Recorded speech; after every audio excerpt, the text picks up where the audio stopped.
Привет всем! Сегодня я хочу записать такое видео, как я буду бороться с ужасным скрипом рессор на автомобиле Hammer H3. Вот получается, здесь стоят у меня такие антискрипные пластины, которые я покупал на Hammer клубе. Сделаны они, получается, из капролона. Но нифига толку от них никакого нету, скрипит еще хуже, чем раньше было. Ну, предыстория такова, что были у меня здесь родные проставки, пластины вот эти вот штатные. Они все сточились в хлам. Ну и начало тоже как бы поскрипывать. Я потом просто выбросил их. Поставил антискрипы от Волги. От Волги поставил, буквально проехал где-то несколько дней. Проездил на них. Затем пошел дождь. Потом все подсохло и, короче, опять начало прямо жутко скрипеть, вообще сильно прямо. Ну, поездил на них, мазал их там, ВДшкой брызгал, не знаю уже, что только не брызгал у них, силикон там, прочую ерунду. Все равно ничего не помогало. Бывало, даже просто водой побрызгаешь, чтобы хотя бы день не ездить с этим ужасным скрипом. Ну и вот, получается, выбросил их в итоге потом. К тому же они как бы не особо хорошо фиксируются на рессоре, они постоянно как бы вниз туда выпадали. Ну и как бы вообще, одну вообще даже потерял.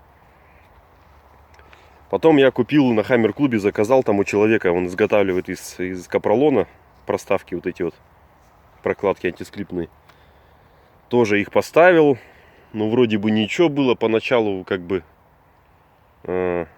поездил, и потом опять начался этот жуткий скрип, и в общем мазал их уже солидолом, даже прямо рессоры раздвигал.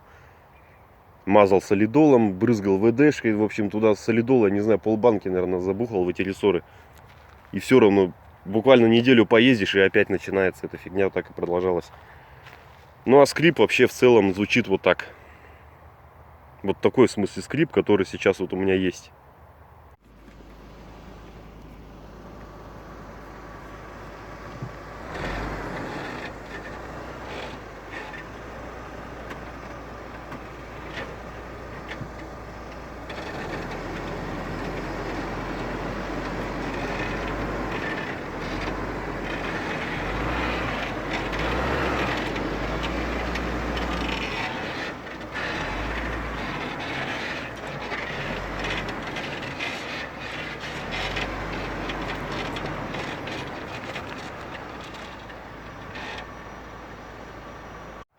Вот такой ужасный скрип.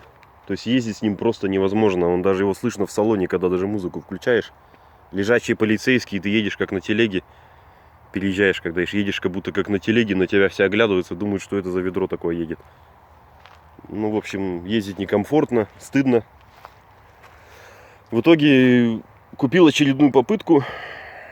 Попытку номер 3.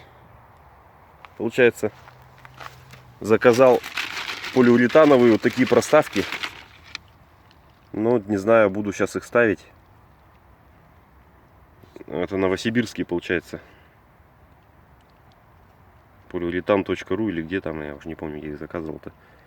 Буду сейчас их ставить. Они как бы мягенькие такие, то есть, ну, не такие как бы пластмассовые. Полиуретан, видимо, какой-то такой материал. Мягкий, в принципе. Вот думаю, может быть, на них тогда ничего не будет скрипеть. Хоть потише будет маленько или как-то.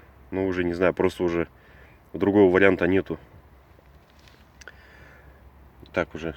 Либо уже остается просто тупо менять рессоры, я не знаю. Либо вот это попробовать поставить.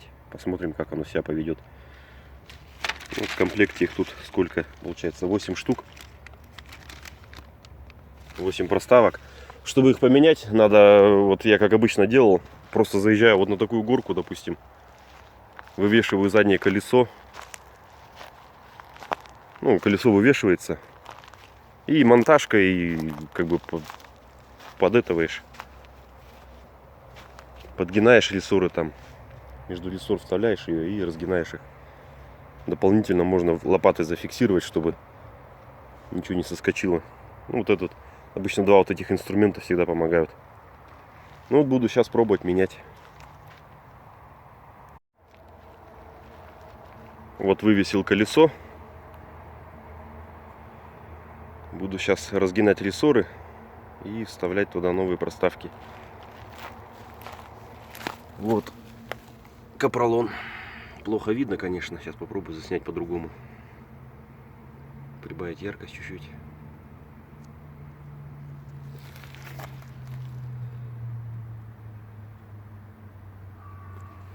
Ну, капролоновая проставка. Вот раз, два, там еще две. Сейчас их вытащим и будем втыкать новые. Конечно, колесо висит не полностью по причине того, что у меня стоят диски с вылетом минус 40 и резина 305/70/16. Дальше заезжать не стал, потому что тупо вот здесь не хватает места для хода колеса. Здесь получается вот, если еще дальше проехать, колесо будет уже тереть об арку. Из-за ширины диска получается колея стала шире, и здесь колесо будет протирать вот это место. Но лечить это надо проблемой установкой бодилифта. Ну, в дальнейшем, может быть, его поставлю. Ну, как еще раз повторюсь, что это еще не полный ход подвески. То есть колесо еще даже, ну, просто стоит на земле. Оно может еще сильнее вывеситься, чтобы прямо свисало. Это, так сказать, середина. Ну что же, приступаем тогда к делу. Вот одну проставку уже поставил. То есть разгинаем монтажкой, как можем. Смотрим, чтобы она не выскочила. И аккуратно пальцами туда вставляем. Все время держим монтажку, чтобы не защемило пальцы. Тоже как бы дело такое опасное. Сейчас вот эту поменяю. Ну и потом остальные. Вот эти две стоят вот здесь. Тоже вот надо разгинать и ставить. Одна сторона готова. Вот это старые. Вот новая.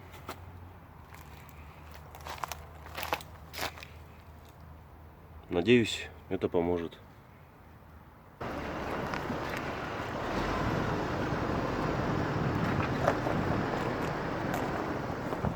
Чуть-чуть немножко слышно поскрипывание, такое какое-то резиновый такой скрип, но этот скрип ничто по сравнению с тем, что было раньше. Как бы, в принципе, я доволен. Конечно, эксплуатация покажет, как они себя поведут.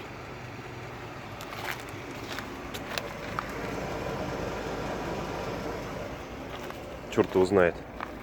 Может, они переживут дожди и влагу всю эту, не знаю, как показывает практика.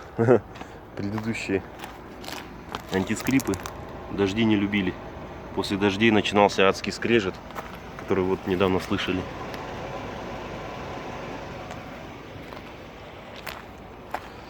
Ну вот, как-то так. Всем пока.